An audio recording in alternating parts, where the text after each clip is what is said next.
ಗೋಶಾಲೆ ಮತ್ತು ಕುಡಿಯುವ ನೀರಿನ ಸಮಸ್ಯೆ ಬಗೆಹರಿಸುವಂತೆ ಒತ್ತಾಯಿಸಿ ಜಗಳೂರು ಪಟ್ಟಣದಲ್ಲಿ ಶುಕ್ರವಾರ ಕರ್ನಾಟಕ ರಾಜ್ಯ ರೈತ ಸಂಘ ಹಾಗೂ ಹಸಿರು ಸೇನೆ ಹುಚ್ಚವ್ವನಹಳ್ಳಿ ಮಂಜುನಾಥ್ ಬಣದ ವತಿಯಿಂದ ಪ್ರತಿಭಟಿಸಿದರು. ಇದೇ ವೇಳೆ ಪ್ರತಿಭಟನಾಕಾರರು ಪಟ್ಟಣದ ಪ್ರವಾಸಿ ಮಂದಿರದಿಂದ ತಾಲೂಕು ಕಚೇರಿವರೆಗೆ ಕೊಡವನ್ನು ಹೊತ್ತು ಪ್ರತಿಭಟನೆಯನ್ನು ನಡೆಸಿ ಆಕ್ರೋಶ ವ್ಯಕ್ತಪಡಿಸಿದರು.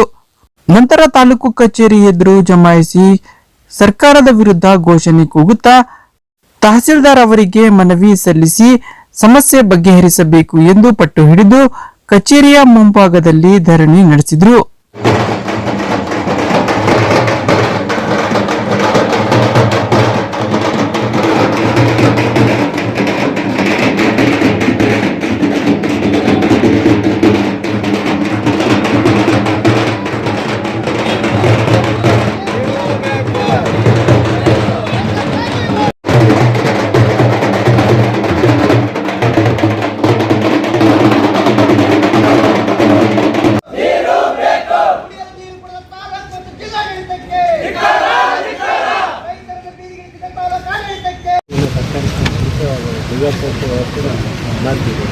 ಸರ್ ಬಗೆಹರಿಸಂತ ಪ್ರಶ್ನೆ ಇಲ್ಲ.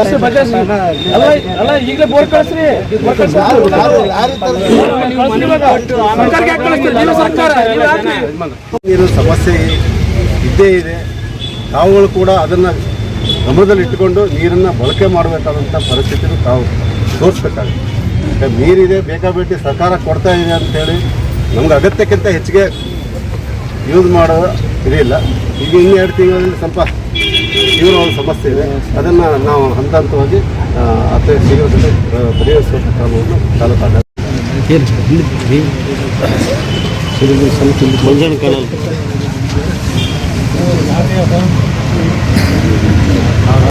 ಇದೇ ವೇಳೆ ರೈತ ಸಂಘದ ರಾಜ್ಯಾಧ್ಯಕ್ಷ ಹುಚ್ಚವ್ವನಹಳ್ಳಿ ಮಂಜುನಾಥ್ ಮಾತನಾಡಿದವರು, ತಾಲೂಕಿನಲ್ಲಿ ಬರ ಆವರಿಸಿದ್ದು ಜನ ಜಾನುವಾರುಗಳಿಗೆ ರೈತರಿಗೆ ಕುಡಿಯಲು ನೀರಿಲ್ಲದೆ ಪರದಾಡುತ್ತಿದ್ದು ಇದರ ಬಗ್ಗೆ ಅನೇಕ ಬಾರಿ ರೈತರು ಅಧಿಕಾರಿಗಳ ಗಮನಕ್ಕೆ ತಂದರೂ ಉಡಾಫೆ ಉತ್ತರ ನೀಡಿ ಇದುವರೆಗೆ ಸಮಸ್ಯೆ ಬಗೆಹರಿಸಿಲ್ಲ.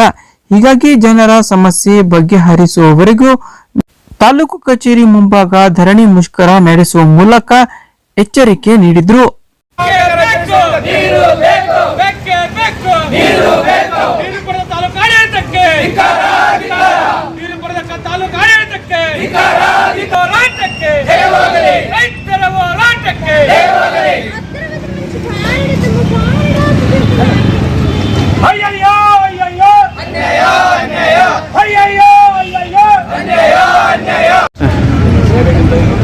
ದಾವಣಗೆರೆ ಜಿಲ್ಲೆಯ ಜಗಳೂರು ತಾಲೂಕು ಅತ್ಯಂತ ಬರಗಾಲ ಪೀಡಿತ ತಾಲೂಕಾಗಿದೆ.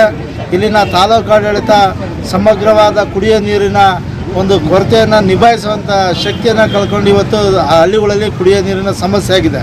ಒಂದು ಬರಗಾಲ ಪೀಡಿತ ತಾಲೂಕಾಗಿರೋದ್ರಿಂದ ಜಾನುವಾರುಗಳಿಗೆ ಇಷ್ಟೊತ್ತಿಗಾಗಲೇ ಗೋಶಾಲೆಗಳನ್ನ ತೆಗಿಬೇಕಾಯಿತು, ಮೇವುಗಳನ್ನ ಸಂಗ್ರಹಿಸಬೇಕಾಯಿತು. ಇದು ಯಾವುದನ್ನು ಮಾಡದೇ ಇರೋ ಕಾರಣ ಇವತ್ತು ಅತ್ಯಂತ ಕಷ್ಟದ ಪರಿಸ್ಥಿತಿಯಲ್ಲಿ ಜಗಳೂರು ತಾಲೂಕಿನ ರೈತರಿದ್ದೀವಿ. ಈ ಕೂಡಲೇ ನಮ್ಮ ತಾಲೂಕಿಗೆ ಏನು ಸಮಗ್ರ ಕುಡಿಯುವ ನೀರಿನ ಯೋಜನೆ ಇರ್ಬೋದು ಅಥವಾ ಬೇರೆ ಬೇರೆ ಯೋಜನೆಯಲ್ಲಿ ಬೋರ್ವೆಲ್ ಕೊರೆದು ನೀರು ಕೊಡುವಂಥ ವ್ಯವಸ್ಥೆ ಆಗಬೇಕು. ಕೆಲವರು ಹೇಳ್ತಾರೆ ಟ್ಯಾಂಕರ್ ಮುಖಾಂತರ ನೀರು ಕೊಡ್ತೀವಿ ಅಂತ. ಭಾಳಷ್ಟು ಕ್ಲೋರೈಡ್ ಅಂಶ ಇರ್ತಕ್ಕಂಥ ನೀರನ್ನು ಕುಡಿದು ಇವತ್ತು ನಮ್ಮ ಊರಲ್ಲಿರ್ತಕ್ಕಂಥ 20 ವರ್ಷದ ಹುಡುಗರು 60 ವರ್ಷದ ಮುದುಕರ ಥರ ಕಾಣ್ತಾ ಇದ್ದಾರೆ. ಮೂಳೆಗಳೆಲ್ಲ ಸೌದೋಗಿದ್ದಾವೆ, ಹಲ್ಲುಗಳೆಲ್ಲ ಉದುರ್ತಾ ಇದ್ದಾವೆ. ಇಂಥ ನೀರನ್ನು ಕುಡಿಬೇಕಂತ ಪರಿಸ್ಥಿತಿ ಐತಿ.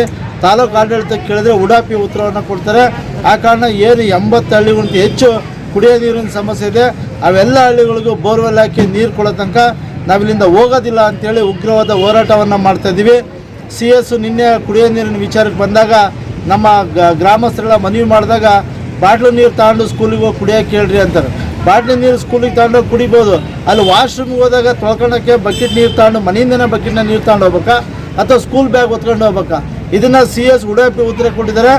ಅವ್ರಿಗೆ ನಾವು ಮುಖ್ಯಮಂತ್ರಿಗೂ ಮತ್ತು ವಿರೋಧ ಪಕ್ಷದ ನಾಯಕರಿಗೂ ಮತ್ತು CSಗೂ ಈ ರಾಜ್ಯದ ಮುಖ್ಯ ಕಾರ್ಯದರ್ಶಿಗೆ ಕಂಪ್ಲೇಂಟ್ ಮಾಡ್ತಾ ಇದ್ದೀವಿ.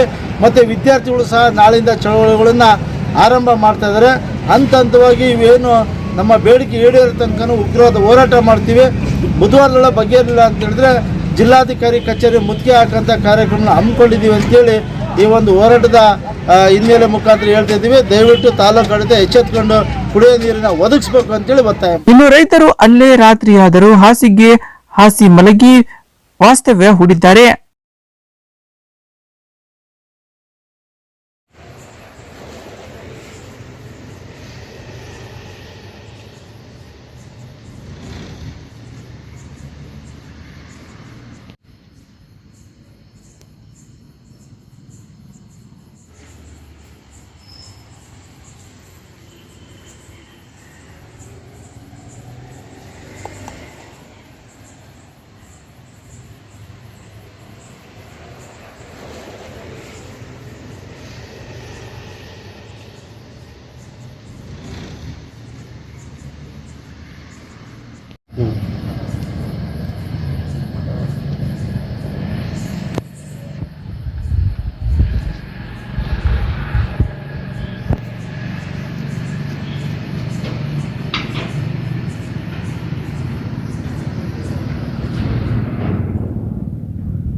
ಈ ಸಂದರ್ಭದಲ್ಲಿ ರೈತ ಸಂಘದ ತಾಲೂಕು ಅಧ್ಯಕ್ಷ ಚಿರಂಜೀವಿ, ಜಿಲ್ಲಾ ಪ್ರಧಾನ ಕಾರ್ಯದರ್ಶಿ ಸತೀಶ್, ತಾಲೂಕು ಪ್ರಧಾನ ಕಾರ್ಯದರ್ಶಿ ರಾಜನಹಟ್ಟಿ ರಾಜು, ಪ್ರಹ್ಲಾದ್ ಸೇರಿದಂತೆ ಇತರೆ ರೈತರು, ಪದಾಧಿಕಾರಿಗಳು ಮತ್ತಿತರರು ಪ್ರತಿಭಟನೆಯಲ್ಲಿ ಪಾಲ್ಗೊಂಡಿದ್ದರು.